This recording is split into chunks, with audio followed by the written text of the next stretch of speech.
बिस्मिल्लाहिर्रहमानिर्रहीम। अस्सलाम वालेकुम दोस्तों, जुमरात वाले दिन 121 मरतबा या रहमानु पढ़ लो, परी मदद के लिए हाज़िर हो जाएगी। 121 मरतबा मंत्र पढ़ के देखो, मौज़ा आपके सामने होगा। इंशाअल्लाह परी मदद के लिए हाज़िर उसी टाइम हो जाएगी। परी हाज़िर होते ही आपका नसीब और तकदीर बदल देगी। अभी तक आप लोगों ने हमारे चैनल को सब्सक्राइब नहीं किया तो कर लें, ताकि हमारी अमलियात की आने वाली हर रोज़ नई से नई वीडियो आपको मिलती रहे और आप लोगों के इल्म में इजाफ़ा होता रहे। जी हाँ दोस्तों, जुमरात वाले दिन 121 मरतबा या रहमान पढ़ लो, परी उसी टाइम उसी दिन आपकी मदद के लिए हाज़िर हो जाएगी। इस अमल को कर लो, बहुत ही आसान अमल है। सिर्फ़ आपने जुमरात वाले दिन इस अमल को करना है।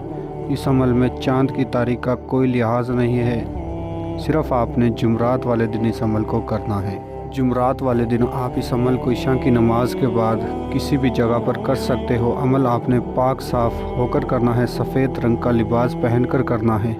अमल में किसी किस्म का कोई परहेज़ नहीं है, ना ही बातनी आँख की ज़रूरत है। सिर्फ़ ज़रूरत है तो लोहे तकसीर तावीज़ की ज़रूरत है इस अमल में। जो मेरे बहन भाई इस अमल को करना चाहते हैं वो हमारे व्हाट्सएप नंबर पर रब्ता करके अपने नाम का लोहे तकसीर तावीज़ हमसे बनवाएं, उसे बाजू पर बांध कर अमल करें तो इंशाअल्लाह उन्हें 100% कामयाबी होगी।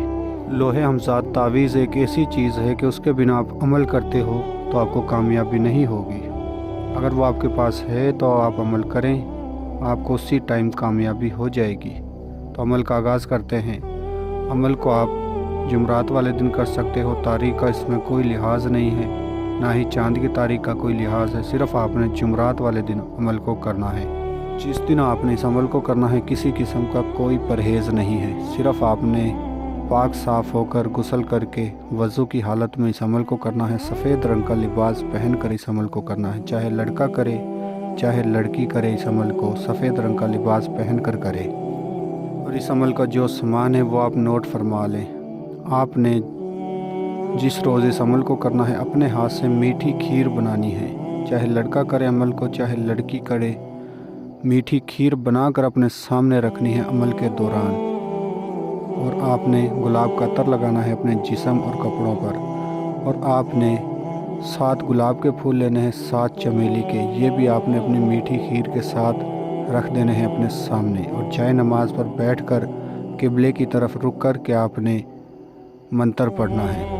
मंत्र आपने 121 मरतबा पढ़ना है। मैं भी आपको पढ़कर सुना देता हूँ। या रहमानु या रहमानु। आपने इस मंत्र को, इस वजीफ़े को बुलंद आवाज़ में पढ़ना है। बुलंद आवाज़ इतनी हो कि कमरे के बाहर आवाज़ ना जाए और कमरे में आवाज़ आपकी गूंजे।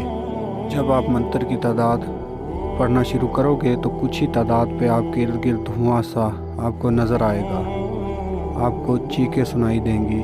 आपने डरना नहीं है, क्योंकि आपके बाजू पर लोहे तकसीर का तावीज़ बंधा होगा तो आपको किसी किस्म का कोई नुकसान नहीं होगा इस अमल के दौरान। आसार आपने इस अमल में बिल्कुल भी नहीं लगाना। बिना आसार के आपने अमल को करना है। किसी किस्म का कोई नुकसान नहीं होगा आपको इस अमल में। जब आप 121 मरतबा की तादाद पूरी कर लोगे तो एक खूबसूरत परी आपके सामने हाज़िर होगी और आपसे पूछेगी, ए अल्लाह के बंदे, आपने मुझे क्यों बुलाया है, मुझसे क्या चाहते हो? तो आपने कहना है कि मैं आपसे ज़िंदगी भर के लिए दोस्ती करना चाहता हूँ और तमाम जायज़ व नाजायज़ काम में आपसे मदद लेना चाहता हूँ। जो आपको इस अमल के दौरान सामान बताया है वो आपने उठाकर परी को दे देना है। परी से कहना है कि मेरा तोहफ़ा कबूल करें और आप मुझे जल्द से जल्द दोबारा हाज़िरी का तरीक़ा निशानी दें, ताकि जिसके ज़रिए मैं आपको दोबारा हाज़िर कर सकूं। तो इंशाअल्लाह परी खुशी खुशी आपको दोबारा हाज़िरी का तरीक़ा निशानी देगी और आप परी को दोबारा हाज़िर करके अपना तमाम जायज़ व नाजायज़ काम ले सकते हो। और एक बात मैं आपको बताता चलूँ कि बिना लोहे तकसीर तावीज़ की इस अमल को हरगिज़ भी ना करें। अगर बिना लोहे तकसीर तावीज़ को करते हो अमल को तो आपको नुकसान पहुँचाया जाएगा। इस अमल में बहुत नुकसान हो सकता है आपको इस अमल में। बिना लोहे तकसीर तावीज़ आप इस अमल को करते हो। और जो मेरे बहन भाई कमज़ोर दिल वाले हैं वो हमसे इस अमल की हाज़िर ट्रांसफ़र ले सकते हैं, किसी भी परी की हाज़िर ट्रांसफ़र ले सकते हैं। मिलते हैं अगली वीडियो में। अल्लाह हाफिज़।